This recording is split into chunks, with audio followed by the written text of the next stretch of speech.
Hello, students. Very good evening. Welcome to my exclusive GRE Vocabulary Review session.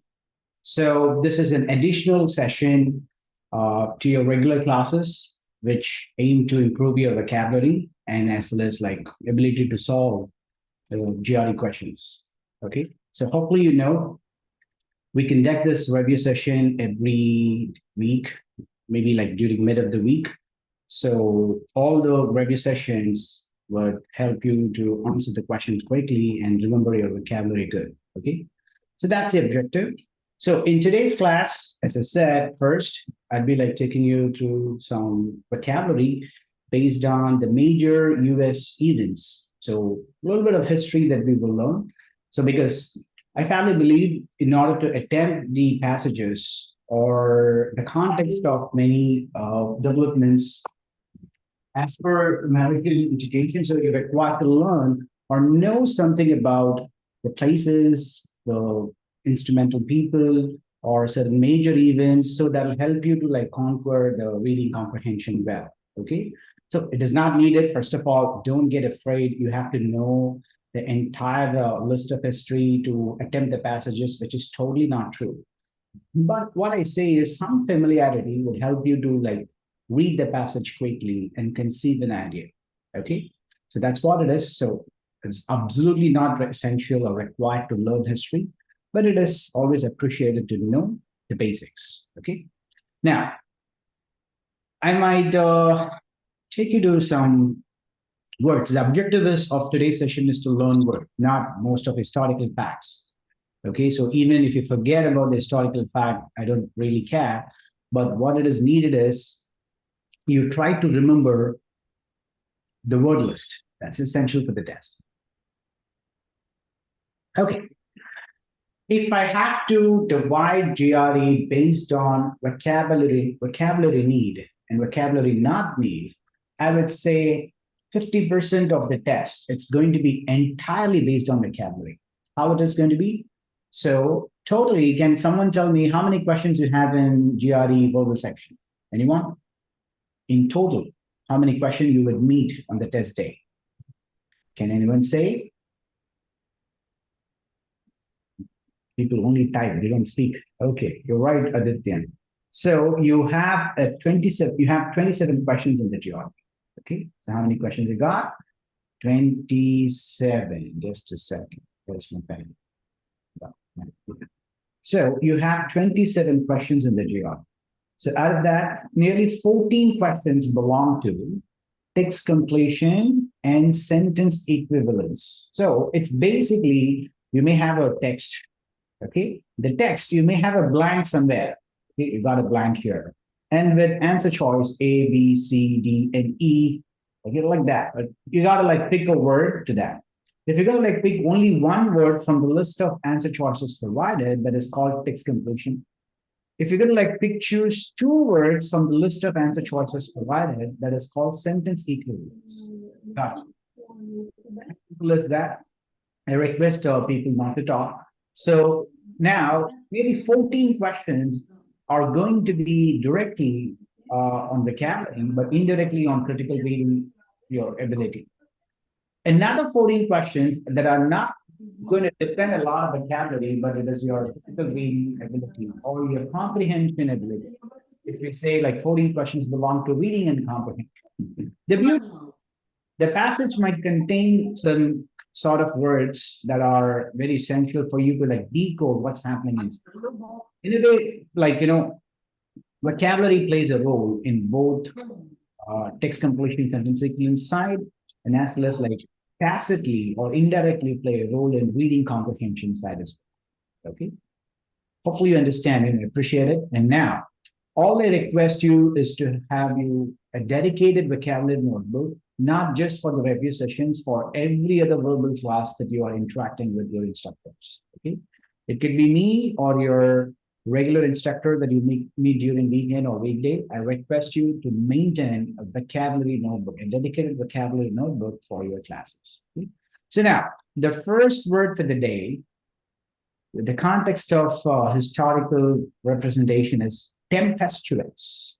First of all, before I get into the historical details, which might be new to you, Anyone know the meaning of the word tempestuous? Can anyone say what is tempestuous? Look like a very difficult word, kind of a long sounding word.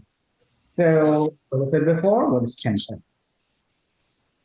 Like you might have heard even Shakespeare kind of a writing called Tempest.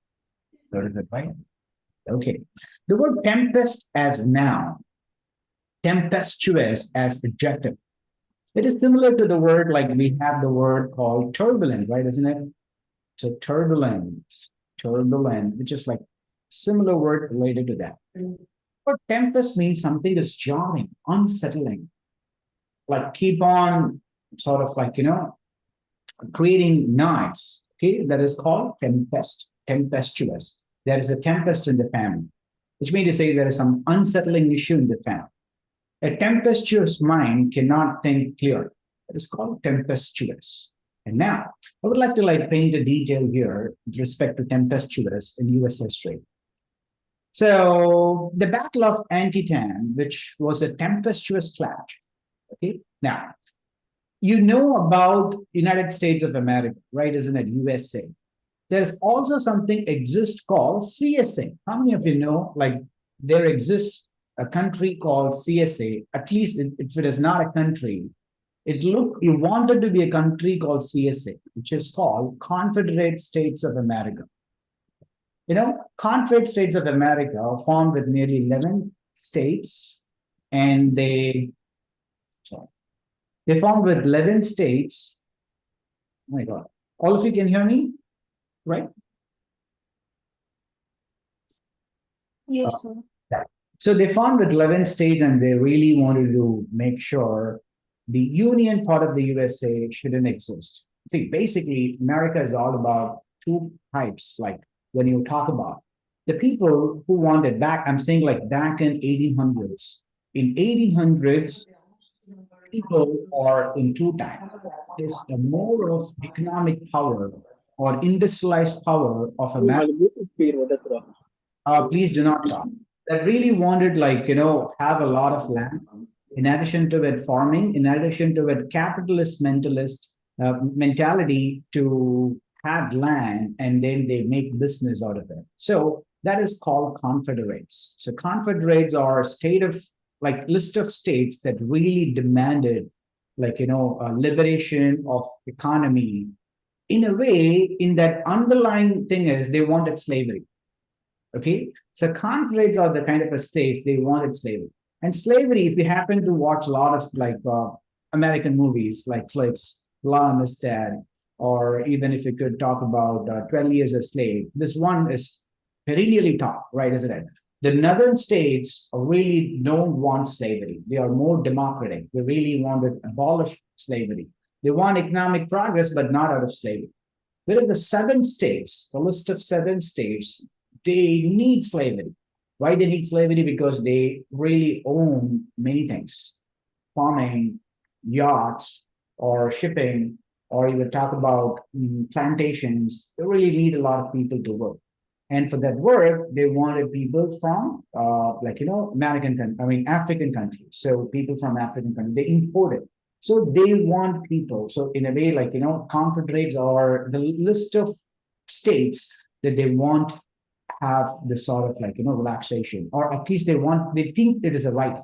Okay, so Battle of Antietam, it is a battle between two different ideologies or two different types of states. The one is a union state. That's the reason, you say union. Union is group of people, they want liberation of freedom from oppression. Okay, or supremacy, maybe a racial supremacy, or white supremacy with the black people. So white people really wanted white supremacy really want to control the land, control the economics, and keep the oppression of black people. White people, I'm sorry, whereas the northern states, they wanted to be free. The Battle of Antietam is one particular side where in Maryland, it happened, which is a squad, 23,000 people died. Okay? So please do not talk. Yeah. So Battle of Antietam is that. So nearly like 23 people died, and Union troop is around 12,000 people died. So when it is 1862. Roughly the same time, there were a lot of war, like you heard about American Civil War. What the American Civil War does is a civil unrest where people fight among themselves. Why people fight among themselves? Because this ideological clash. If you're extremely rich and you control a lot of land, you have plantation, you want people, you have a separate ideology. And now you are educated and you really wanted to have people of wide caliber, you wanted to make it as a country, you think there should be an economic or democratic tool to operate your state or operate your town, you are in a union power. So which one that you would select it based on controlled by the people's thing, like, so that is the thing between the two ideological clashes. One is union, another one is like confederate. So the union governments are the one that really built the United States of America as on today. The opposite is called CSA, Confederate State of America. So they had a clash. So the Civil War is between the two different ideologies, right? So in 1864, Abraham Lincoln brought 13th Amendment or U.S. Constitution that state abolition of slavery. So that happened in the year 1864. Roughly around the same time, you had this Battle of Antietam, where it was a tempestuous clash. Everyone fought and people died. So that actually brought Abraham Lincoln to issue Emancipation of Proclamation. And no longer from 1864, if anybody is interested in keeping slaves, that become against the law. Okay, so that's the thing of Battle of Antietam, right? So where it happened? It happened somewhere near sort of Maryland. So maybe the next word is called sardonic. First of all, before getting into the historical details, I would love to know what you think about sardonic. What is sardonic all about?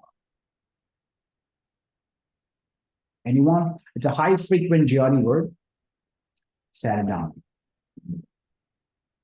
Okay. Is it mocking in a cynical way?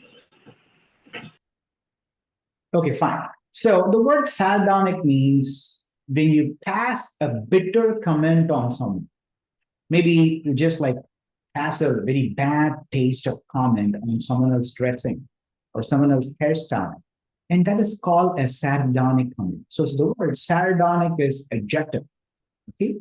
And you pass such a bad comment or in a bitter taste, it is called sardonic. Okay. So let's say in the historical perspective, what it is all about sardonic. Now, this is the Confederate States of America. So the red color ones that you see here are the states or the down ones. So obviously, like the down people, like the southern people, really wanted slavery. So what are they like Texas, Louisiana, Arkansas, Mississippi, Tennessee, Alabama. We have like Georgia, South Carolina, North Carolina, Virginia, and like Florida. So these states heavily propagating the idea of controlling the land or controlling the economic power. They are ready to expand, go to any limit to serve the global needs, but they wanted to do it by any means, that including slavery. Whereas the other slaves that are very milder or very open-minded approach, the very democratic approach, they wanted to have a central institutions to govern. Basically, they're heading towards the democratic process.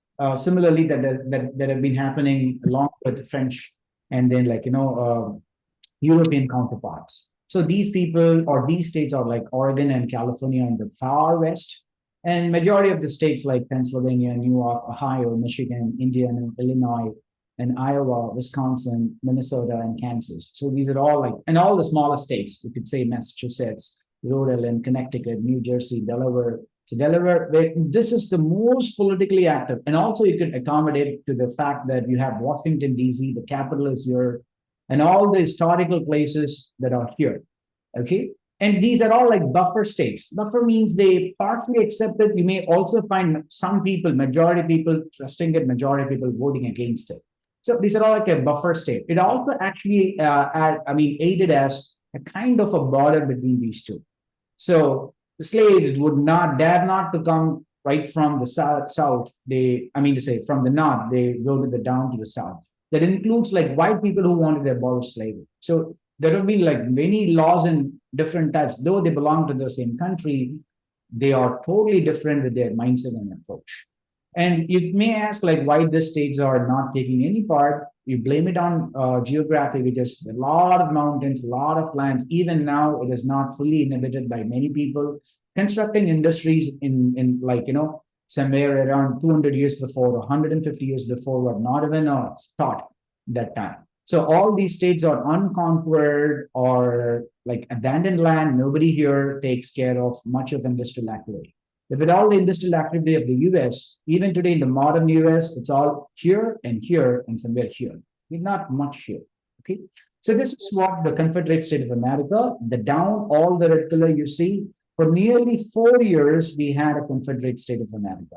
If we were a part of the US in the year 1864, or I'm sorry, like 1859 or 1862, you might have had this person, Jefferson Davis, was the president, the first president of Confederate State of America, but not the United States of America. Anyone know who's the first president of the USA? Who's the first president of the USA? It is George Washington. It's great. On its name, you have Washington, D.C., the capital. Okay? That's wonderful. So, sardonic is that. So here, take a look at the sentence. Thomas Jefferson's sardonic demeanor often punctuated his speeches as he grappled with the challenges of the leading Confederate States of America. So how he would have held up looking at the Black people or the Black right movements, he had a very sardonic look at it, right? Isn't it? That is called sardonic, okay? So let's talk about the next word, incorporeal. What is the meaning of the word incorporeal? Okay, somebody has said not real or existent. Okay, before I go into the historical details, I would really want you to note down or understand. Tell me, first of all, okay, I'm going to like break the word into two. Okay, I'm dissolving in and left with the word called corporeal. We heard of this word corporeal. What does it mean? Like, does it sound anywhere closer? Okay, folks who do not know, I'm going to like tell you what is the meaning, or I'm going to ask you, what is the meaning of the word arboreal? Okay, so the antonym of the word corporeal is called arboreal. Anyone know the meaning of the word arboreal? Please tell me. Not corpse. Arboreal. Heard of it? What is arboreal? Now, you are a human being, right? And you have like your activities. Today, your activities is all about what? You have 24 days in 24 hours in a day. So nearly 16 to 17 hours you are with mobile, right? Isn't it? And nearly like 4 to 5 hours you are in front of a laptop, and you've been like touching almost every other time a tool or a machine or any kind of an invention, electronic invention, right? Every other minute, right?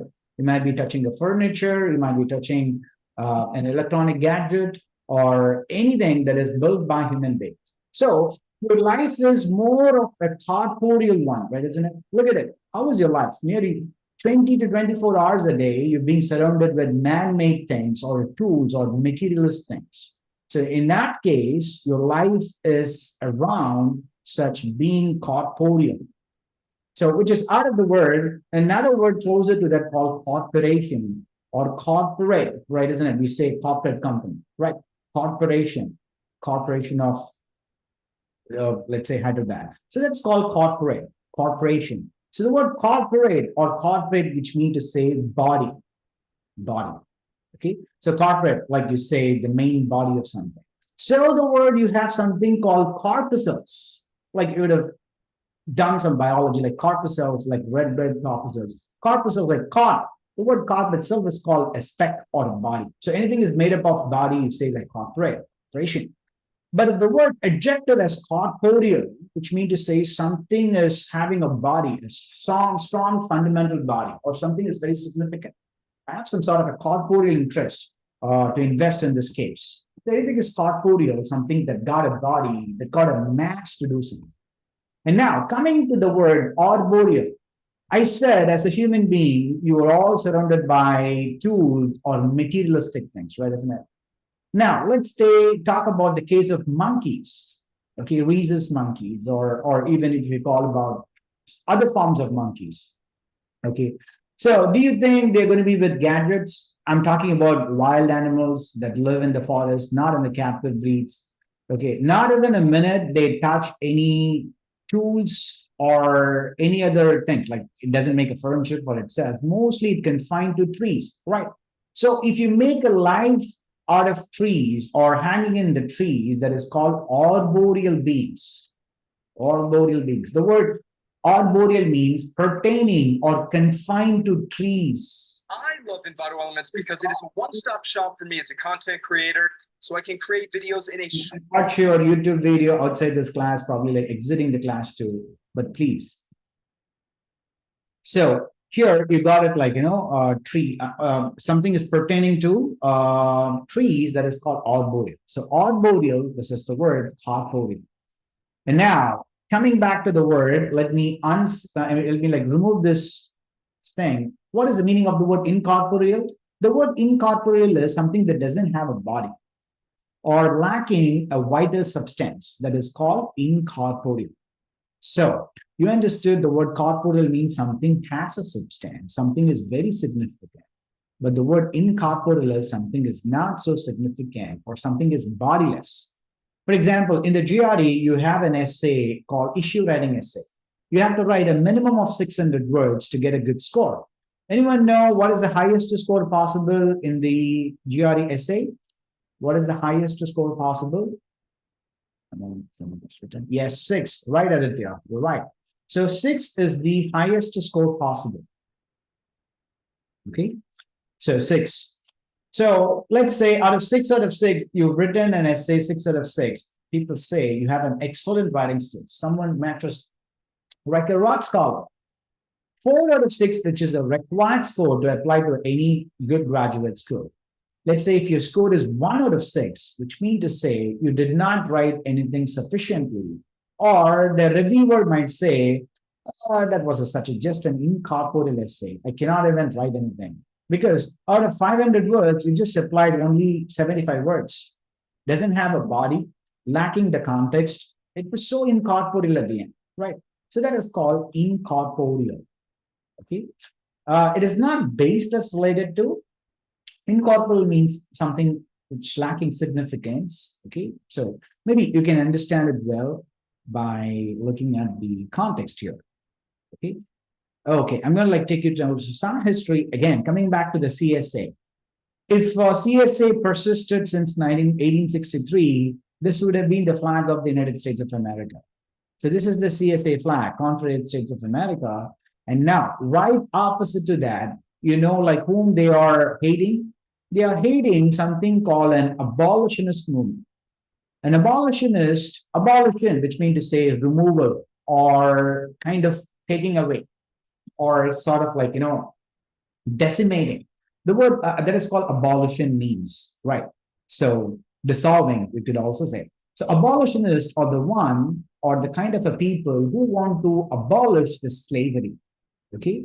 So abolitionist movement propagated in the northern states, and they want this idea also sort of like transpired in the southern states. And southern states never liked them.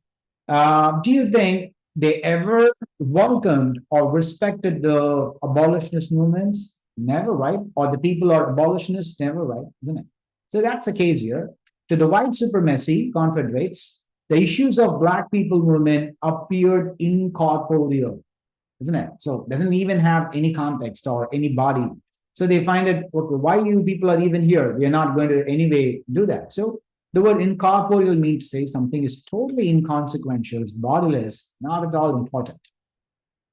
Okay, that is called incorporeal.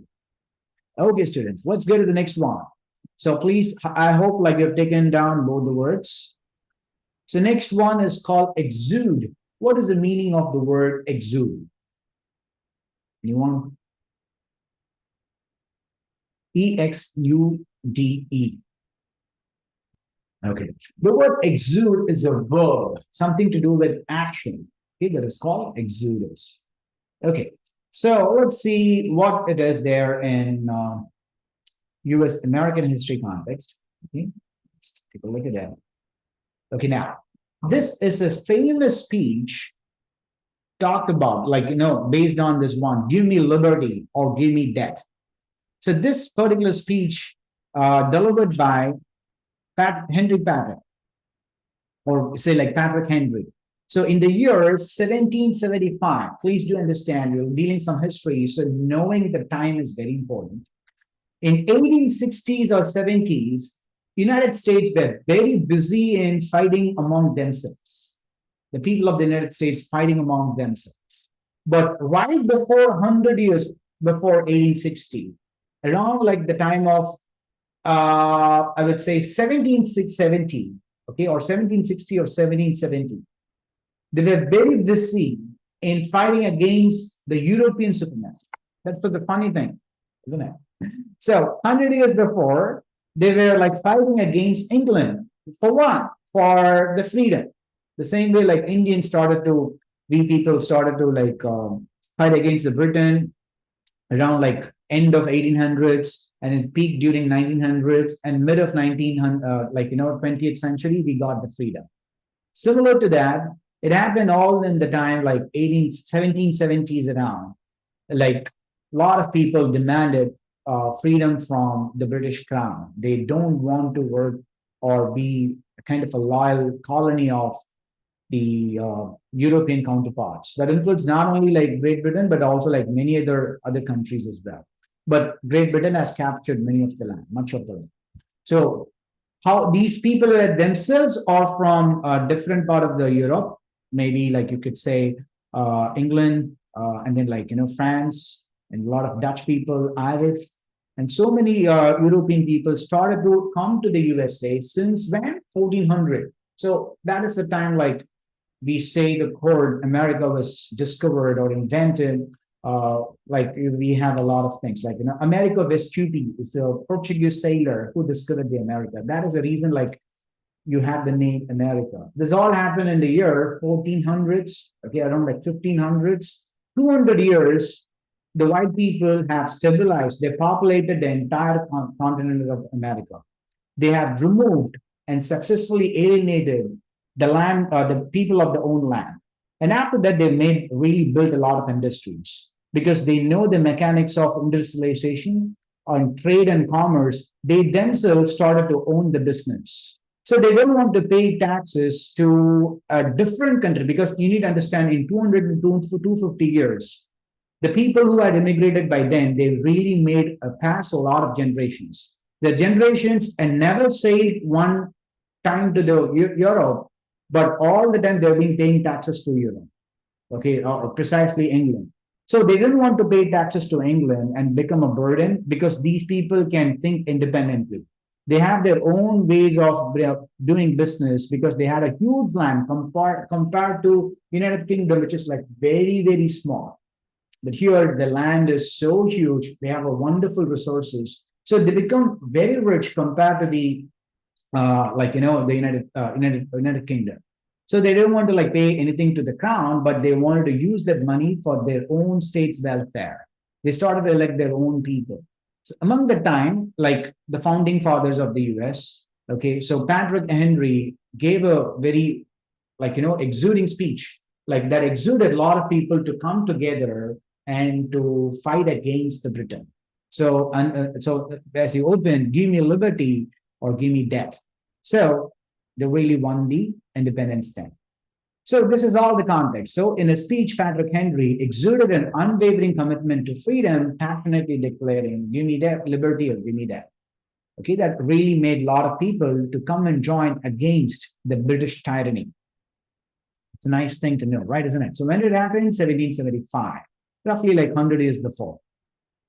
Okay, not now, like 200 years before, maybe like you could say 180 years before. Okay. The next word is called drudgery. What is the meaning of the word drudgery? Anyone? Drudgery. Can anyone say what is the meaning of the word drudgery? Okay. The word drudgery is usually said in a negative context. It is not the kind of, for example, okay, I always say this. If you study for nearly 5 hours or 6 hours for your examination, and you don't like find any pain in it, you don't feel really any exertion in it, you feel like do it effortlessly. Okay, that you really like it. But what happens if you do all the any work, even a minute time, if you want to study for your exams, you find it extremely difficult. You don't want to like open a book. It becomes a drudgery. So the word drudgery is not just hard work, but hard works require a lot of toiling, okay, or something that require a much of physical exertion that put you in a very laborious state. You don't like to commit with because it is a drudgery, okay? So in the historical context, I would associate the word drudgery to Manhattan Project. Many of you have watched like Oppenheimer, okay, so just based on that. So Manhattan Project, you know, the project that was started in an ambition to make America a nuclear power. And also at the same time, when Japan were really against US and all the friends and also attacked the Pearl Harbor. So when they attacked the Pearl Harbor, around like 1941, they attacked the Pearl Harbor. So President Roosevelt really wanted to stop the menace of Japan in the Pacific Ocean. They wanted to control because that is actually limiting their access to attack whatever the powers of the Asia, Pacific Asia, be it like accessing to the Russia or the entire of the Pacific Ocean. Japan was controlling a lot. So they wanted to like, give a kind of a response to Japan. They wanted to attack it since they attacked the Pearl Harbor. Right. So in 1939, it started. Enrico Fermi, like he demonstrated the first nuclear chain reaction in 1945. They tested in July. And the same year, in August 5, 1945, they dropped 2 bombs. What are the historical bombs? Remember? 2 nuclear bombs fell on Japan. What are the names of the bombs? Nagasaki, Hiroshima. Yeah, the places. I'm talking about the bomb, the object that fell. Yes, Fat Boy. Another one, Little Man and Fat Boy. Right. So now, it's Fat Man and Little Boy. So how it happened? How America has got the technology? It got a lot of uranium in Tennessee. This is a place in the U.S. in the southern side. It is called Tennessee. Okay, even you have this word, the prestigious university, Vanderbilt University, is also present in Tennessee. Okay, so which is there in the Oak Ridge. So this is the Oak Ridge. It is like huge structure that actually wanted to like store a lot of uraniums because it is naturally rich. Tennessee is naturally, this region is naturally rich in uranium. And up in the south of Pacific Ocean, in the Washington and Hanford, that is a particular town. That is a place for collecting plutonium. You understand reasonably well, like around the coastal sea region, you may find a lot of plutonium, right? Usually, there are like plutonium ever discovered, usually that happens. So that is exactly Dallas here in Washington. You have plutonium here. So don't get confused with Washington, D.C. Washington, D.C. is a small state, maybe like one fraction of Delhi that is somewhere here. And this is a big state of Washington that is here. Okay, Washington, D.C., just a very, very small state. It is not even a state. It is just a capital. The District of Columbia, that's it. It's very, very small, just right here. Or the joining of Virginia and then like, North Carolina and then Pennsylvania and Delaware. Small here, okay? So, but this is a big state as Washington, which has like Oregon. Down to that one, Oregon. And it got like Seattle and all that, okay? So next to that. So they have transported plutonium from here, and they have transported uranium from here. In Arizona, there is a place, essentially like, because it's a huge distance, they've been like transporting these two, and they placed in this mountainous desert. In this place, they tested in New Mexico, next to the Arizona. They tested Los Alamos is the place they tested. Okay, so the context is in the Oak Ridge, scientists and engineers suffered a lot. How they suffered? The workers at Oak Ridge, Tennessee, endured significant drudgery that labored tirelessly in secrecy, supporting the monumental efforts of the Manhattan Project, because they had to work nearly 16 to 17 hours a day. Not only just work, but getting yourself exposed to the uranium. Many of them died in the consequences, okay?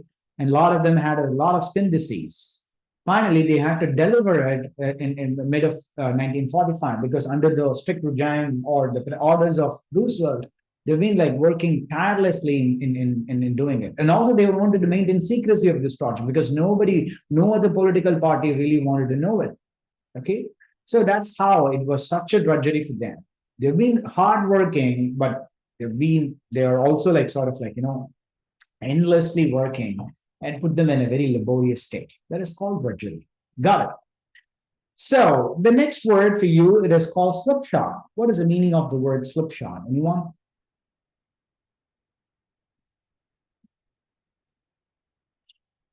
It's an easy word. You might know it. Slipshod. Okay. The word slipshod means something that you do not put enough care in doing things. That is called slipshod. It was a slipshod performance. Let's say if you go to an interview without a CV, without a resume, or not even like you are giving a proper answer to tell me about yourself, probably it's a slipshod interview. So the word slipshod means something is not done dutifully or seriously. Okay, so now historically, I would connect slipshod to this context of 3 Mile Island. Okay, there was an accident, like in India also you had an accident, nuclear accident. I won't say, but there's a chemical accident, 1984 Bhopal chemical leak, isn't it? But similar to that, in the US, you had a nuclear accident. Okay, when in 1979, very recently, almost like 40 years or 45 years before, what happened? There was a very poor way of, it was due to human error. Okay, the 3 Mile Island, where you had an accident of nuclear generating station, and it was a worse radiation was released as part of the core was also damaged, and thousands of residents evacuated in this farm. Okay, so the accident at 3 Mile Island exacerbated a slipshod approach to safety protocols and inadequate training among plant operators, because plant operators did not do the job well, highlighting the systematic failures and nuclear industry. And for this result, for the nearly a decade, there was a widespread, contrasting approach, or people did not like, nuclear power at all. For nearly 10 decades, there was a rally or a revolution against nuclear power, which significantly reduced America to much rely on the nuclear power of the times, around like 80s and 90s. Okay? So nuclear accident, it happened in Pennsylvania. Okay, the next one is called skulk. Anyone know the meaning of the word skulk? Skulk. Okay, it's an easy word. Danger. It's not danger. It's not lazy. Okay. Stealthy. That's right. The word skulk means, for example, what happens when you are late to a class and how do you enter the class? You also have an option to enter the second door of the class, which is not immediate to the teacher. Okay, so let's say you have two different doors, door 1 and door 2. Just a minute, please. Here the teacher is, and here the door, and here another door. Okay, and now you're late for the lecture. A lot of people are sitting here in this desk, and now you can sit here, right? So you're coming late. It's like 10 o'clock. The class starts, and you come at 10:20. You dare not enter this door, right? Isn't it the main door? What you will do? Nicely see and sneak to the second door, and when the professor turns to the board, you kind of occupy this seat, right? Isn't it? And that type of entering into the class, it is called skulking, which means to say, to walk or to sneak in a stealthy manner. Anything that you do or commit a stealthy approach, that is called skulking, or skulk as a verb. Like your cats at your home, like skulk, when they see a prey or even see a predator, right? So that's what you skulk, okay? Another closer word for that, skulk, which means to say, as adjective, it is called surreptitious. Surreptitious. She surreptitiously entered the room. This operation was surreptitiously conducted. Okay, what a surreptitious intention it is. So what surreptitious means, something is very stealthily done. Okay, something is stealthy. It's called surreptitious. Right, students? Okay. Now, take a look at this word in a historical context. What is skulk in American history? Do you know there is something called Operation Paperclip? It's a very interesting one. In 1945 to 1959, it occurred. Roughly 6 years before, bombings of Japan. Okay, nuclear bombings of Japan. What had happened in the time? Russia was far important enemy for America. Even before this is the time, the Cold War set in. Okay, they wanted to America's never liked the Russian counterpart, citing it to this democratic, overall capitalistic America versus communist colonies. So they never wanted it. So in this case, there was one operation called Operation Paperclip. Paperclip is one particular thing. Roughly at the same time, you could also envisage, there were many German people or Nazis were fleeing from German, right, isn't it? Because of the Nazis' oppressions, okay, or the fascist oppression of Hitler regime. So United States have been slowly cherry picking or picking the best scientists. That is the reason, Albert Einstein also moved to the America around at the same time in the 40s, around at the same time in 30s, end of 40s. You have been a lot of German immigration that happened. Okay, so they've been figuring out scientists or engineers in the time between 1945 and 1959 who really wanted to work against Russia. Okay, nearly 14, 15 years. So they've been picking the project and they started to work as a missile launch against Russia. So that is what is happening. So it is a covert program to recruit German scientists, engineers, and technicians from the former Nazi members. And these individuals brought to the US to contribute America's scientific technological advancements. So how they do it? So let's say a lot of applications come from different places. They put a paperclip on the folders, those rocket experts. So whoever the rocket experts, okay, the secret agencies put a paperclip on them. So that is called Operation Paper. In that way, they made all the rocket experts only working for the United States by then. Okay, and then that is the reason US has become a superpower in terms of hiring such top engineers from all across the globe. So how they started it? They started to attach paperclip. So nobody could even decode why the paperclip was stuck to certain files because they were specifically called rocket engineers. Okay, that's what it is. So the Ordnance Corps officers would skulk around discreetly attaching paperclip to the folders and select rocket experts, earmark employment in the United States during Operation Paperclip. Got it. That's what the beauty of paperclip is all about. Okay. Okay, students. So it's very nice, interesting details, right? Isn't it something that we combine US history and GRE vocabulary? Correct. Now, I really wanted to take you to the next pit stop about solving some questions. Okay. This is a part of your GRE Medicine's book, some of the questions that might not have solved during your regular class hours. And now I'm going to do it for you. I'm going to give you a minute time to solve this question 11. Okay. You are required to answer using the Google form that will be simply.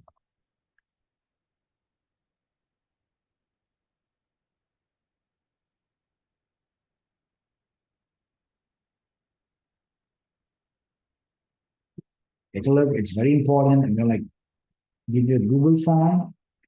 Please send your answers.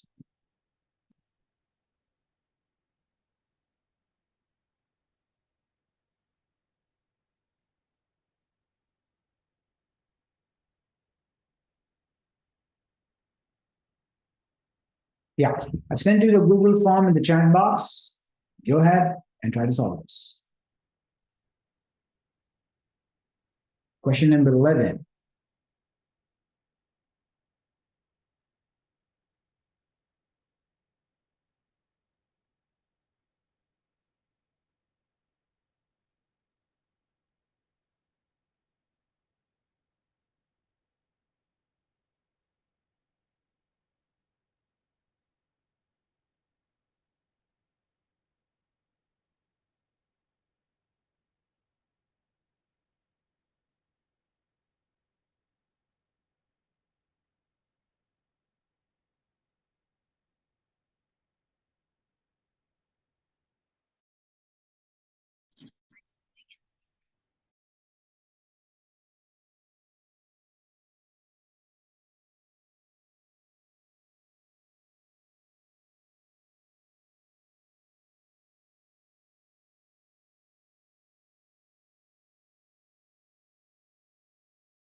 Please use the Google form to solve.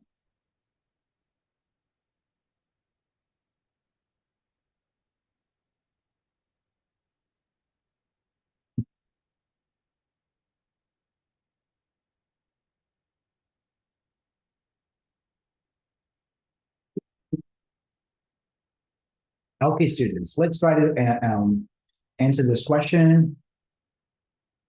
The leaders of National Rifle Association dash talk about firearms. So now you need to think about word that related to how they come up and talk about firearms. That probably because it imposes precisely the kind of practical and constitutional limits and gun ownership, such as registration and background checks. Okay. So, National Rifle Association, the people who wanted to keep rifles or pistols or firearms, how they talk about when there is going to be a particular bill that is going to be against it because they wanted to keep a low profile, right? Isn't it? Do you think the Rifle Association say when the gun ownership going to be proposed, would they talk, okay, we want it a lot? No.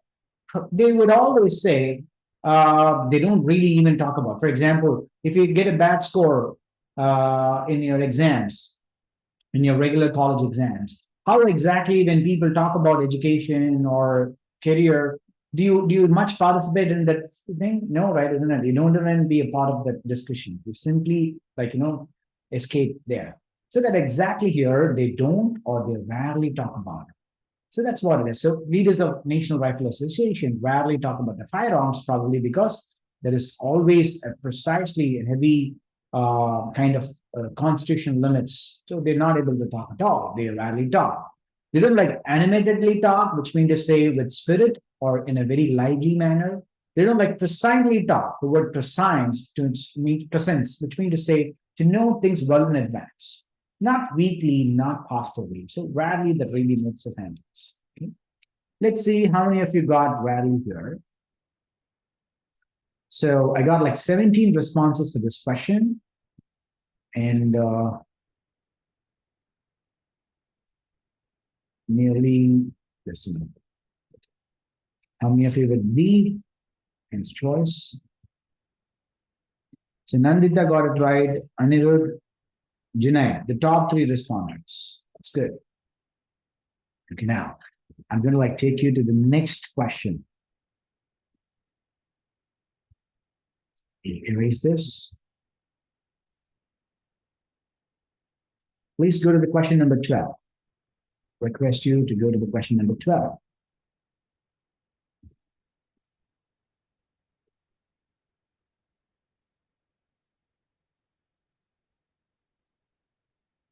You have the same time. You got 1 minute time to solve this.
Okay, time out for this question. Let's take a look at this question. Okay. Monkeys raised at the zoo usually dash newly appointed keeper. Okay, now this question you need to understand how the relationship between the monkeys and the newly appointed keeper. So we could also like understand you're new and the monkey raised at the zoo. Seldom obeyed their masters, unlikely to appreciate ties with them. So it's fairly a level 1 or level 2 type of difficulty questions. So you could say they never obeyed. What never obeyed? The monkeys never obeyed to the masters. Who are the masters? This newly appointed keeper. Unlikely to appreciate ties with them. So they're not going to do it. So there is a shift in that entire understanding. So what it is, so this monkey is going to be like negatively, you need a negative word, something to do with the keeper. So probably the words could be the monkeys usually do not appreciate, never appreciate, don't appreciate. Okay, they don't like. Okay, or they say a big no to that, right? So you need such a negative words. Now, what is the obvious strategy in the text completion or sentence equivalence? If you found a negative word in the blank, eliminate the positive words in the choices, or vice versa.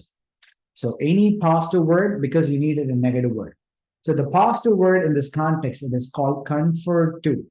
The word confer, which means to say to provide. Okay, for example, he is conferred with the doctorate degree. Let's say it's a degree certificate in your hand. You say you conferred with a doctorate degree. Conferring, which means to say, which also means to say protecting. For example, if you walk well or do your exercises regularly, it will confer protection against diabetes. So the word confer, which also means to say to protect or to provide or to submit, it is called confer, much in a positive sense. So, but here you need a negative word. Got it, right?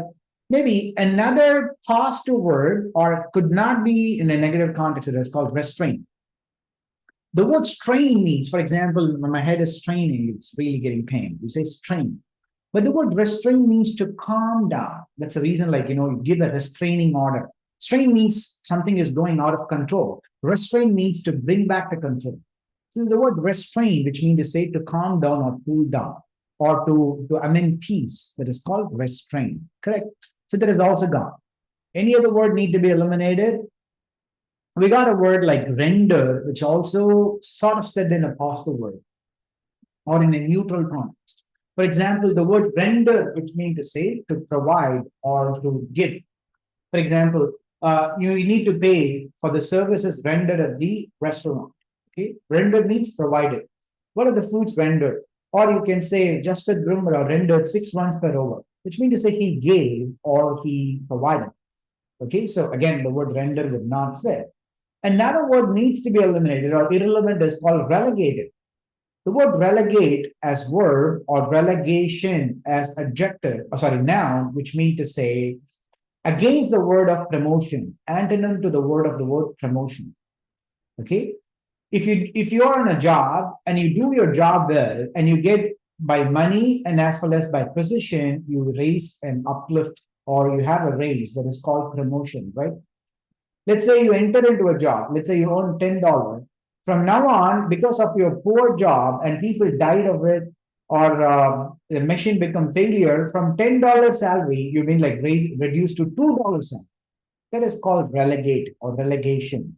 Okay, promotion versus relegation. Relegate, which means to say to sort of demote to an inferior position.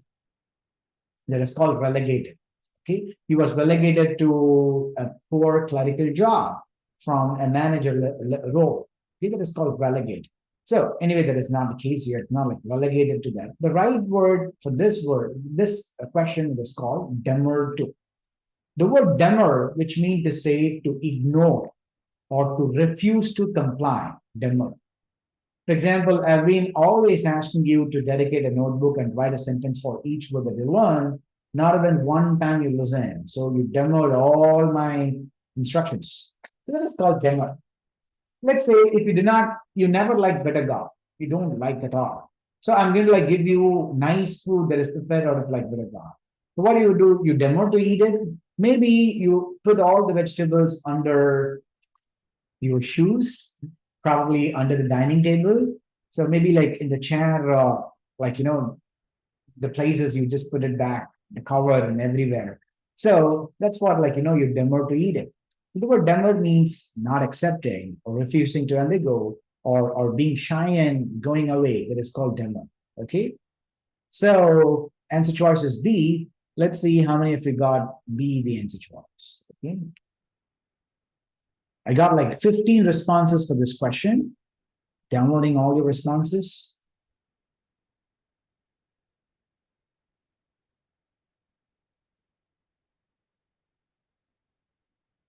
B is the answer. Junaid got it right.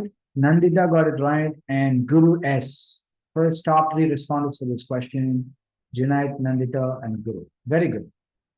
Very good students. Got it? So nice. Now, I'm going to like take you to the next question in double blank question. Remember this double blank. You have two blanks here. You must get both the blanks right in order to get this question right. If you get this one right, this one wrong, no points. Same way, if you get this one wrong, this one right, again, no point. So you have to get both the blanks right in order to get a point. Now, I'm going to like give you the Google form for that in just a second.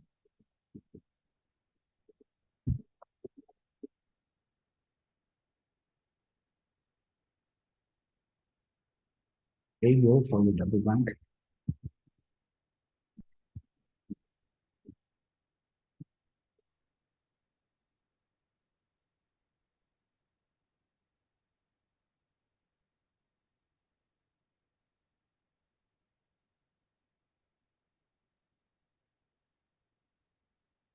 Okay, students, here to this question. I'll solve this one, double blank question. Oh, I'm sorry.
I hope like all of you can open the link and submit. Any troubles?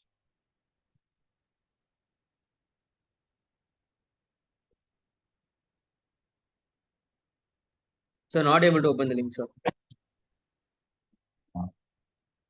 Okay, I'm sending it again.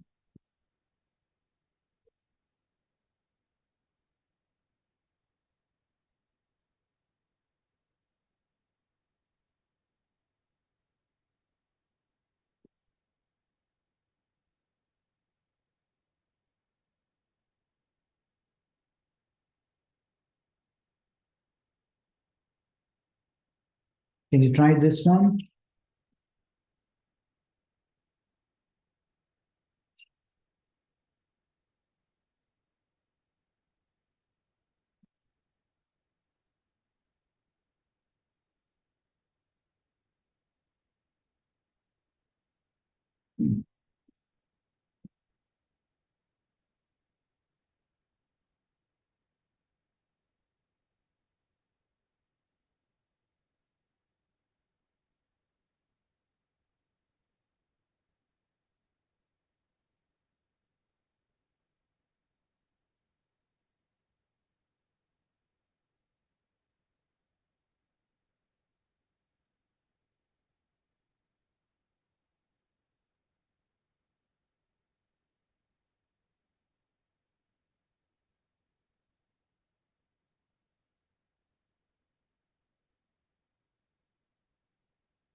I'm up. Okay, let's try to see this question. I got like 15 responses for this question. Okay, that's good. Amid dash debates about the future journalism in Canada, a union drive advised Canada, signaling towards young journalists to have a vision for their digital media outlets. Most of them branches American-owned companies. So they talk about how they receive these companies, these American-owned companies that are growing very profitable. Okay, up to here, it's fine. They are growing. These American-owned companies are profitable, the media companies that are profitable. Yet or not, from here, that is a change in idea. Okay, so it are not dash places to work. So obviously, it are not sort of like good place. They're not like really growing, profitable, just like totally something that you're not easy to work. So you can easily identify it as not an easy place to work. Okay, so coming to the first one, amid dash debates. So it's all about like how you can be yourself in such companies as an young journalist, right? Isn't it? So it's a kind of a debate that run with a lot of controversy. So hot debate. Usually we say hot debate or a controversial debate, right? Isn't it? So looking for something as related to that, it cannot be an even tone debate. Even tone means it is like basically both the sides are the same. But it's actually like it's a hot debate. So the right answer choice is like fevered or favored. It is out of the word like fever. Fever, you know, hot, right? Another word called febrile response, right? Febrile debates. So fever or fever. So exactly the word fever.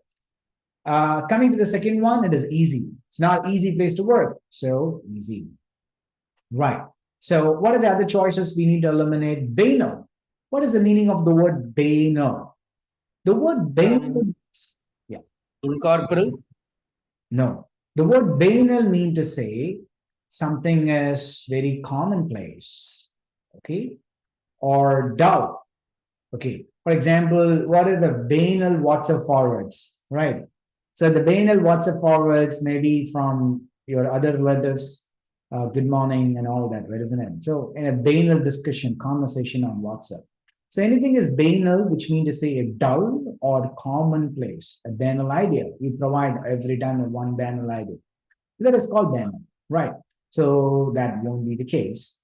The word cozy, you know, something is very much of sophisticated or very comforting. That is called cozy. Cannot be the word form. So A and E are the right choices. If you get A and E, you'll get 1 point. If you do not, probably even if you missed out any, you don't get any point at all. So let's say how many of you got the right ones? 18 responses so far. Let's talk about the top 3 responders among the 18. Rama got it right. And the second person is Malati. And the third one is Bharat Sriram. So nearly like 3 people got it right, A and E, the top 3 responders for this question. Okay, that's good. Now we're going to the next question. Again, the double blank.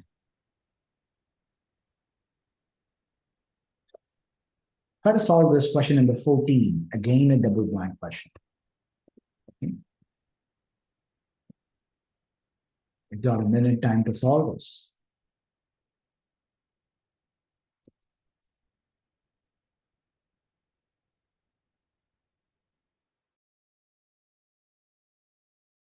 Use the same link to answer the question.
Come up.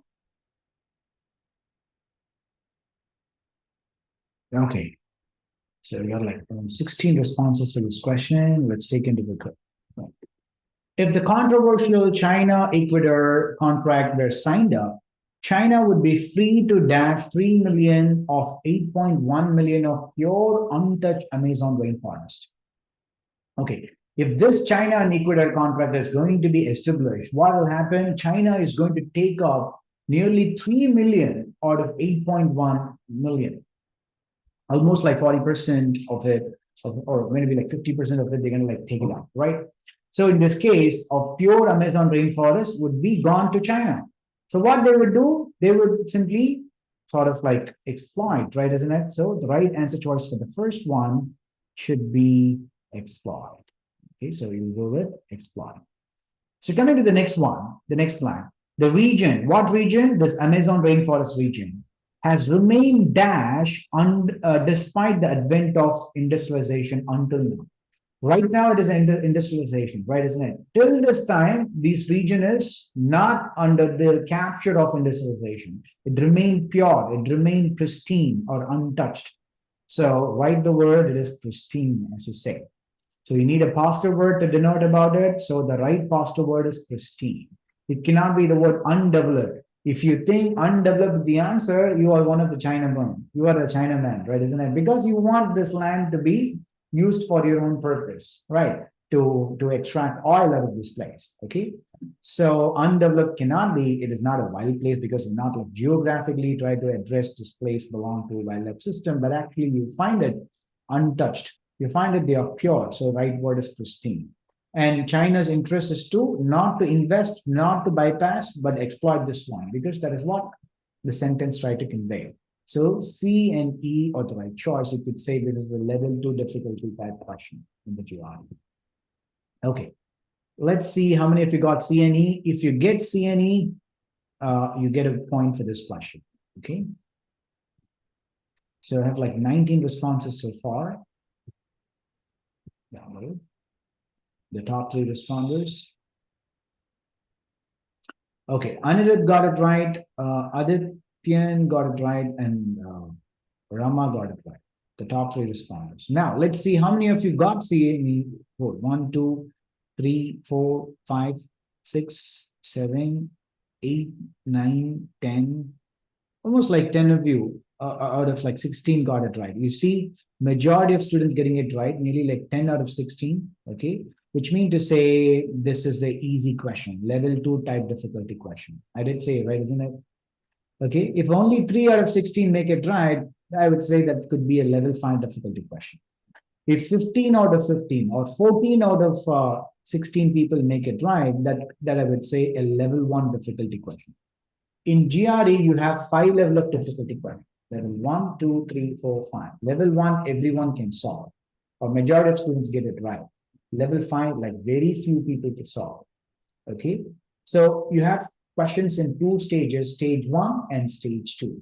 In stage 1, you have around like 24 questions. In stage 2, you have around 30 questions. Okay, so majority of questions in the stage 1, you have like you get level 3 type of difficulty questions. Okay, now the next is slightly difficult. Okay, let's take a look at the next question. Wow, you got a double blank again. I would rate it as level 3 to level 4 difficulty type question.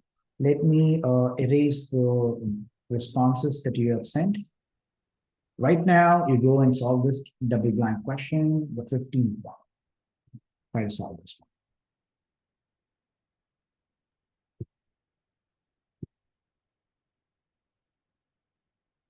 The same link would work fine with.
Come up, make it fast.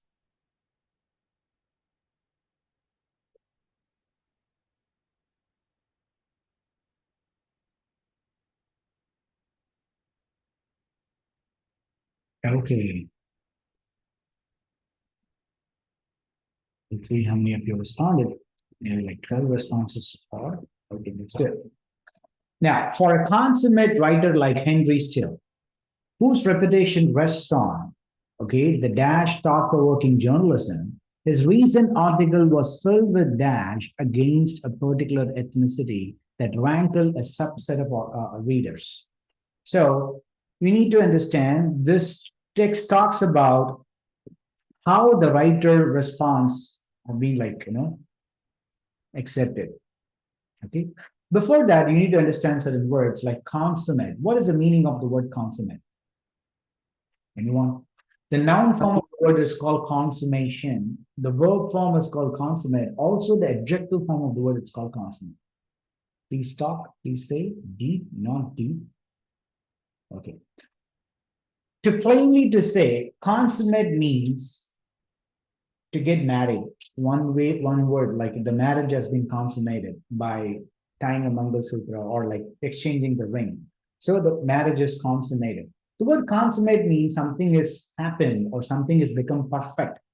Like you say consummated, whether the marriage is consummated, you say, or whether the commission is consummated or agreement between the two parties is consummated by signing the agreement, right?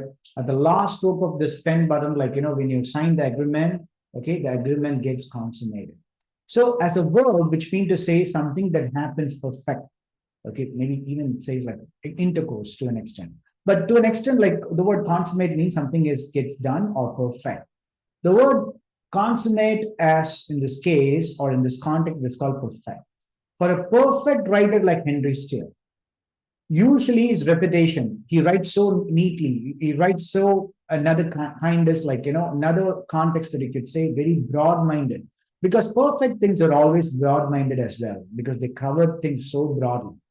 He's a consummate student. He always studies from multiple resources. You won't just simply rely on Xerox copies or PDFs, right?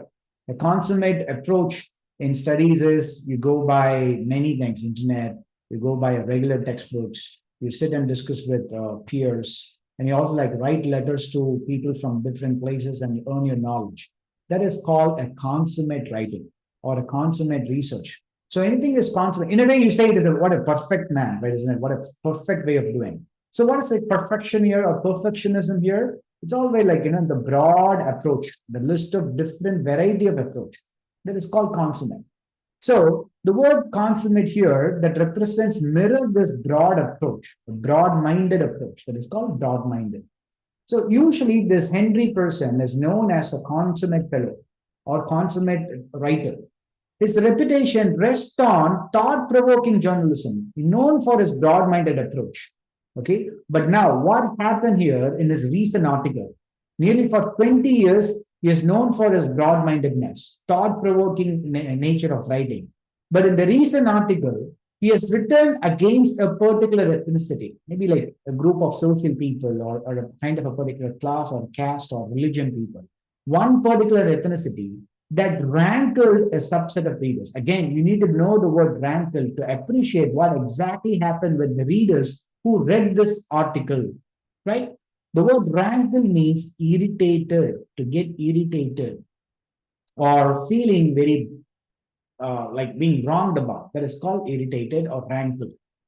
Okay, so or that's called irk, another word called irk, irk, which also means to say irritate.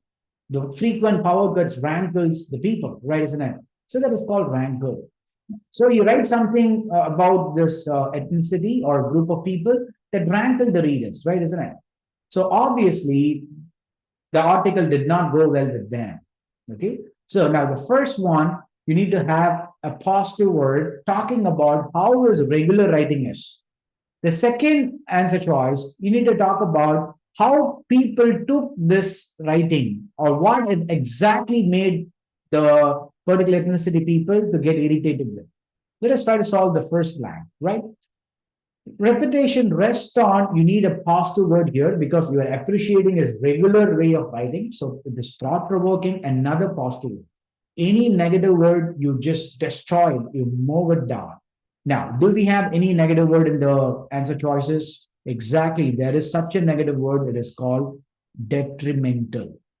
The word detrimental, which means to say something is extremely dangerous. Okay. The word detrimental is very, very dangerous, very, very bad. Or something it's say involving a lot of danger. That is called detrimental. For example, it's a detrimental bomb, little man and fat boy, detrimental bombs. Okay. Or damaging, another word called damaging. Okay. So it is not like his writing is detrimental because in the first half of the text completion here, we are praising the author, right? So any other negative word? Exactly. Lugubrious is also a negative word. The word lugubrious is being very, very tearful, sorrowful, or distressing, or crying. That is called lugubrious. We started the class session at 7:30. Let's say your friend scolded at 7:29 today. Before 1 minute before you joined the class, for the past like nearly 1.5 hours, you've been keep crying. So you've been a lugubrious student in my class. That is called lugubriosity as noun, lugubrious as adjective. So I don't want to hear the lugubrious tale of World War, right? That is called lugubrious. Okay. If you ever heard any sad incident, you become lugubrious on the day. Okay. News. So it definitely is not like his writing is so lugubrious all the time. So the right word, this context that would fit, it is called trenchant. What is the meaning of the word trenchant? Okay, anyone know? Can you please tell me what is the deepmost point of the earth? Where you can find? You want to like rest your feet on the bottommost point of the earth, where it is? Trench. What? Trenches. Mariana Trench. Exactly, Mariana Trench. Where it is? Pacific Ocean. In the Pacific Ocean, somewhere in the time side of like Indonesia, or more of like this northern part of Australia. Okay, you have this, right? Mariana Trench. You know how deep it is? How deep? Yes, it is 11,000 something. Exactly. So you are now, Miles. so sea, I mean to say, surface of the sea, probably. You have to go down nearly 11,000 feet or 11.2 kilometer from the surface of the earth. Okay. So that deep it is. So that deep it is. So 11.2 kilometers that you got to go down. 11 point. You have to like go there, like, you dive and you want like come down to the bottommost point. That's 11.2 kilometers. Okay, this is called Mariana Trench, right? Now, do you know the highest, the topmost point of the earth, where it is? It's easy. Mount Everest. Mount Everest. How tall it is? 8,833 something. Exactly, 8,848 meters or 8.8 kilometers roughly from the Earth's surface. So from the Earth's surface, you want to go to the maximum height, it is Mount Everest. From the Earth's surface, you want to go to the bottommost point, it is Mariana Trench. So now, coming back to our question, why it is known as trench? The word trench means something is deep, okay? Or something is getting into the things, that is called trench.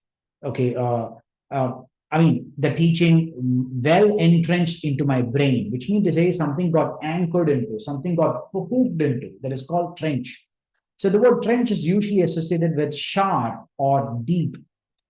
Another word related to that, like, trenchant memories of my past. So some memories of your past, maybe like during your class 5 or class 7, you will not forget it. Probably someone has scolded you. So you say it was my trenchant scolding by the teacher, I would never forget it. Right, that is called trenchant.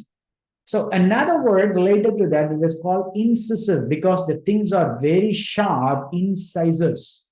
Like when you're going to like eat chicken or any other meat, so you use your incisors a lot, right? Isn't it? The front teeth like this, you use this. You don't use your molar teeth, that is for chewing, but you use your incisors to rip it off because it's sharp, it penetrates deeply. So trenchant also means to say something that penetrating deeply. So here, when you write something that goes deeply into the reader's head, that is called a trenchant writing. You got it. So here, trenchant would nicely fit here to appreciate this author. The second one, but what happened with the reason one? The reason work is kind of a garbage. It's so negative. You need to look in for a negative word because people find it, why this man writes such unprofessionally or unpleasantly. So looking for a negative word in the second blank. So what is the obvious strategy? You will have to eliminate any positive words. Do we have any positive words here? Probably a positive word to a neutral word. It is called predisposition. Okay. What is the meaning of the word predisposition? Anyone? Is it something like praise, No. praising or something? No. Disposition. Okay. Is it you answered? Who has answered now? Bharat Sriraman, sir. Bharat. Okay, Bharat. Tell me, let's say if I leave you in a shopping mall, okay, which section that you would generally go when you are going to a shopping mall? Is it like cinemas? Is it like apparel or clothing? Or you'll be going to a food court?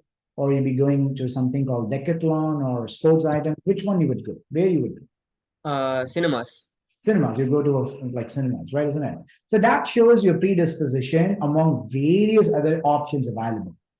The word predisposition, which means to say having a natural inclination towards things. Preference. Preference, exactly, you're right. Preference. A mild, I mean, engineers have a mild predisposition for mathematics, you say, right? Isn't it? That is called predisposition. Another word for that, please take a note of it for everyone. Proclivity, another word for having a natural inclination towards things. It is called proclivity. Okay, I have a huge proclivity towards saving pets. Any animals, any domestic animals, I go and rescue them. They're showing some tremendous proclivity for learning economics. Okay, proclivity. Another word related to that, it is called preponderance. Preponderance, take a note of it, preponderance. The word ponder, which means to say having weight. Preponder means having a lot of weightage to something. For example, some people show a lot of weightage to helping one sect of people, right? Showing the preponderance towards your community work. You say, I want to help only elder people. So that is what showing your preponderance. Or you have like a math exams coming on, right? So you show only interest in trigonometry. So you have your weight of preparation on trigonometry, showing a preponderance or your natural inclination towards that. Another closer word related to that, proclivity, preponderance, okay, predisposition. Another one is having a penchant towards something. Okay, penchant means having a natural liking towards something. Okay, having a natural inclination towards something. Okay? So that is the case. So please do not forget these words. Anyway, that will not be the case because you have not had a predisposition or inclination against, but you actually had an incendiary against. Okay, so incendiary is the right choice here, not predisposition. What is the meaning of the word incendiary? Okay, fine. Let's say you go to like Twitter, now called X. Okay, you write for 160 words, the word limit, consider. Okay, now if you write for 160 words, you go to a comment section, and next day morning, tonight and tomorrow morning, you open the Twitter.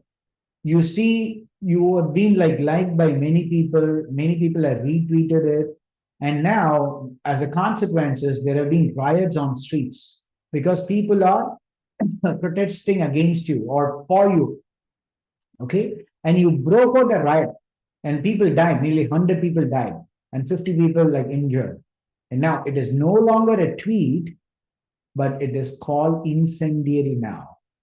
Okay, the word incendiary means writing something or speaking something, thereby setting a fire or causing or inciting a revolution or inciting a riot, that is called incendiary. So any piece of verbal writing or communication that causes civil damage, that is called incendiary. Right after my review session, if you're going to like attack another person or commit a homicide, and you cite to the law of code that because of my class, you committed this, it is called an incendiary because it is not my class now because of speech of incendiary. Okay, I incited you to commit a civil disorder. Right, that is called incendiary. So obviously, his recent writing was filled with incendiary that attacked a particular ethnicity that rankled the subset of readers. So incendiary is the right choice for the second blank. The first blank is like trenchant. The second blank is incendiary. It is not the word ostentation. You would have learned it in your regular GRE class. The word ostentation is something is very flashy, very attractive. Ostentatious clothes. He wear every time and one ostentatious clothes. Or ostentatious display of pride or wealth or car. That is called ostentatious. So this question got two answer choices, right? One is like trenchant, another one is incendiary. B and F are the right choice. You must get it in correct combination. Okay, if it is wrong, one thing is wrong, even you don't get anything right. Okay, let's say how many of you got B and F are the right choices. 16 responses in total. Let me download all the responses. B and F.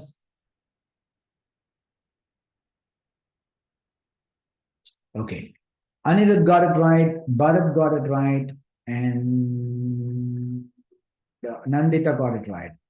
So now you could see only 4 people get it right, like Kumaran, Nandita, Bharat, and Anirudh. Just 4 out of nearly 16 responders. You could appreciate this is level 4 or level 5 difficulty questions. So why this difficulty level are there? Because you need to understand GRE is a computer adaptive test. Okay. So it is called multi-stage adaptive test or computer adaptive test. Okay.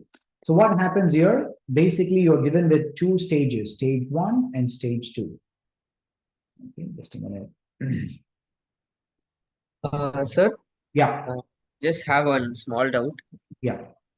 So, sir, is it like, like fulmination or broadsiding? Is it similar to incendiary, or See, does it have a similar kind yeah, of? you are closer. What you speak, and thereby the consequences of fulmination can be incendiary. Okay. So let's Okay. say you badly attack someone else, and there it really enrages some people. Okay, that becomes incendiary. Okay. Okay. Yes, sir.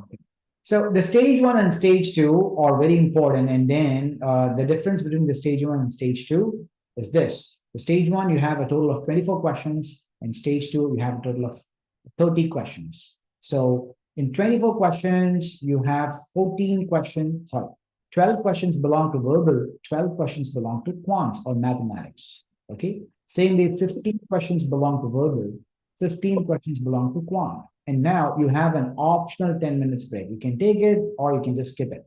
In total, you have like 54 questions in the entire test. This 24 questions decide how much you can score in the entire test. The stage 1 is very, very important. You know what it is needed in order to do the stage 1 important, a good number of word list, and then like, a kind of a good brain, okay, to solve the stage 1, which is the average level of difficulty question. As I told you, GRE has 5 level of difficulty question, level 1, 2, 3, 4, 5. Level 1 is so easy, level 5 is very, very difficult. The test would start with majority of level 3 questions. Usually you see this 24 questions are from level 3 type questions. Depending on how do you solve this stage 1, your fate of stage 2 is decided. If you get all 24 questions right, you will get level 4 or level 5 questions majority in the stage 1.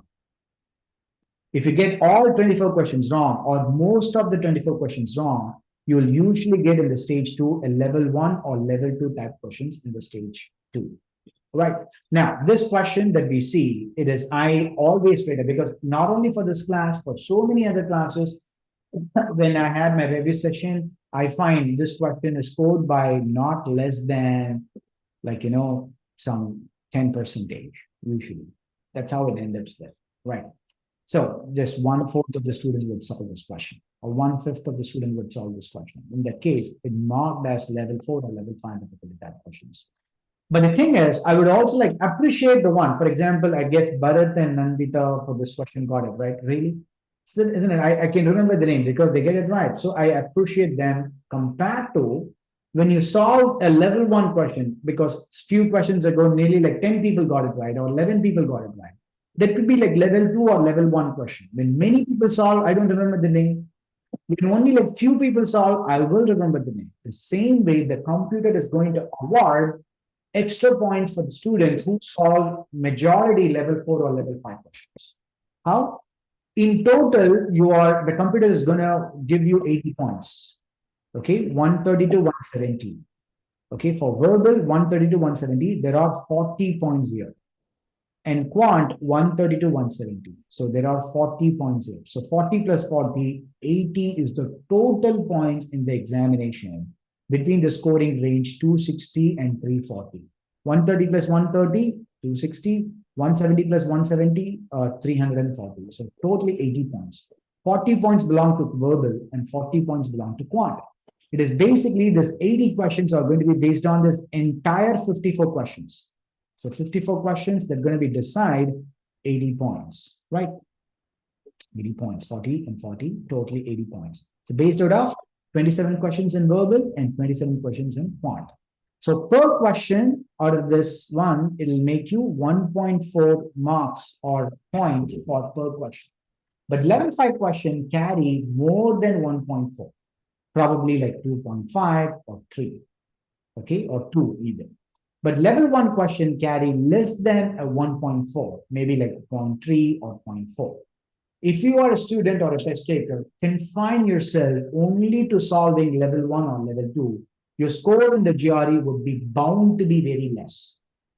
Okay. If you're a student, you say, I would solve level 4 and level 5, and you also become successful in it, your score would be bound to be closer to 340 scoring range.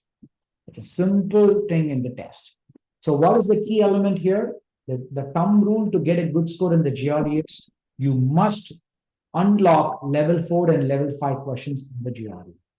And ensure you do well in the stage 1 so that you can unlock level 4 and level 5. And you also need to like normally take on this level 4 and level 5 in the next step, the stage 2.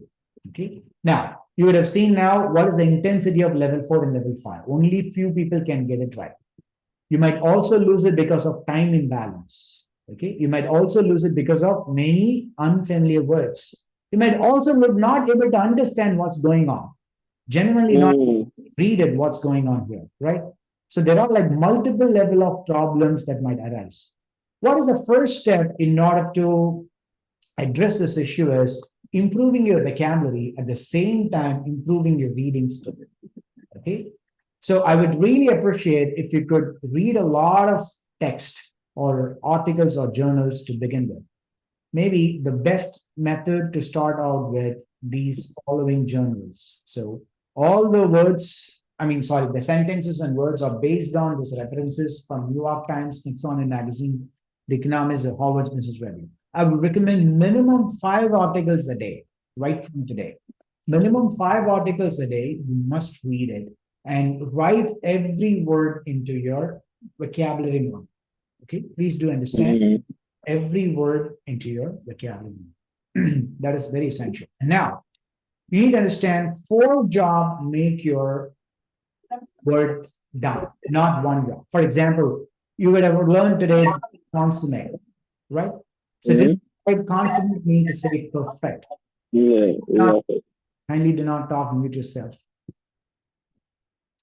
You would have learned consummate mean to say the word like perfect, right? Isn't it? But what I'm trying to tell you, it is not just consummate or like to say to perfect. When you write like this is not you have earned this word. You need to make 4 different things in order to write a word. So understand 4 jobs completes a word. First, let's say the word consummate, which is a verb or adjective, right?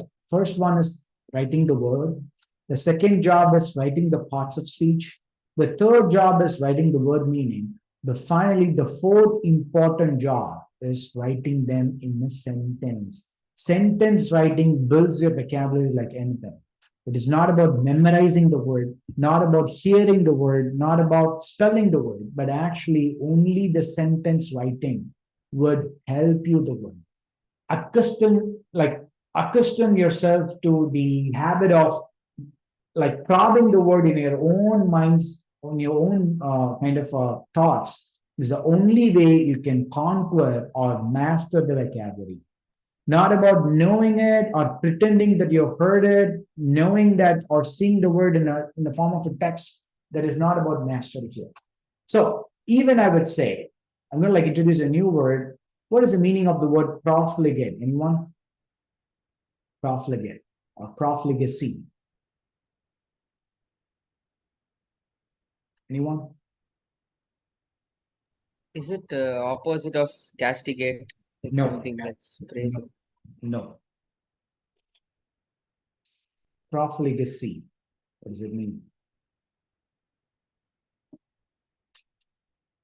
Okay, let's say from your college to your home, it's like 10-kilometer distance. The nominal way or the economical way to travel here, maybe taking a metro train or going by a bus, or even like the very expensive is you just drive yourself to the campus by a car.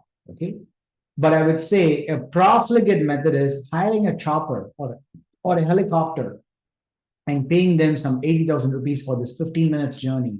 Okay, I'm going to my college just by a private chopper. And now you're calling your dean or your college chancellor. Okay, where's the helipad? I'm going to like come to the college. Why you want to use the sophisticated service of a helipad? Because I'm coming to a college. It's my regular day. I'm coming there. So now I would say it is a profligate way of displaying your wealth or your pride. The word profligate, which means to say showing extremely one's wealthy nature in a way, in a distasteful manner, or in a way, in a kind of very extravagant manner, that is called profligacy. Much of the profligacy is shown in Ambani's wedding, right? Isn't it? Where all the stars were dancing and all the rich people were being caught. It is called being very profligate about. Okay, so being very extravagant, being very wasteful, or showing a lot of wealth, that is called profligacy. And now, if you are a profligate person ever in your life, you can hire someone to write the word. You can hire someone to write the parts of speech. Even if you pay someone, okay, one word I'm paying you 500 rupees and you write the word meaning. You can write it all. But when it comes to writing the sentences, you would not hire anyone. Instead, you take a hubristic measure or a pride about writing the sentence by yourself. What is the meaning of the word hubristic? Or the noun form called hubris? Anyone? What is meaning like hubris? Anyone can say? Yes, sir. It's something like egoistic. Okay. The word hubris means having excess pride or self-pride. That is what hubris. Okay, when you shout out and say, I belong to this particular type, maybe I belong to this country in a very, very huge voice, you hubristically say that, in a very arrogantly, pridefully, you say that. That is called hubris. Hubris means having excess pride in saying something or in committing something. Like America, how they built the nation with a hubristic pride, that they are going to do it and they commit it and they do it. That is called hubris. Or maybe like your father hubristically says, oh, my son goes for 4 tuitions, 4 different subjects. In a way, it is a little like sort of awkward, but when you say go for nearly 10 different tuition programs, that is what a hubristic pride is all about. So hubris means a kind of a pride that you try to exhibit or you exude. So you must have your pride come and rescue you when it comes to sentence writing. It is your job. You feel very proud about it and you feel very high self-esteem about it. You will not give this job to anyone else, okay? Because this is the one that you make you as a complete person or a perfect person when it comes to mastering the vocabulary. Sentence writing is the art or the key to build this art. Okay, students, how you do it? Just keep yourself gaining an exposure or an environment where you can learn a lot of these words. But you can also like speak these words to your fellow buddies or fellow GRE learners. And by the way, you'll be able to establish yourself. Right. Okay. So do regularly follow up in my review sessions, and also like follow up our Instagram handle to learn more words. Okay. I'm going to like share it with you, and kindly write the words. That is the maximum thing that you could do now. Okay. Learn at least like read at least like 5 articles. That will be important to you. Okay. Okay. That's all for the day, students. Hopefully you enjoyed the session. I'm going to like meet you in my next review session sometime in the next week. I request you to like, stay updated in the WhatsApp group. And you're welcome to attend your regular classes during weekends or during weekday, in person, physical, online, any format, it's fine. Okay. Thank you all. Bye-bye. Have a nice day. Take care. Good night. Thank you, sir. I didn't hear one in class. Thank you. Somebody's talking to someone else, but I'm thinking it's me. Thank you all. Bye.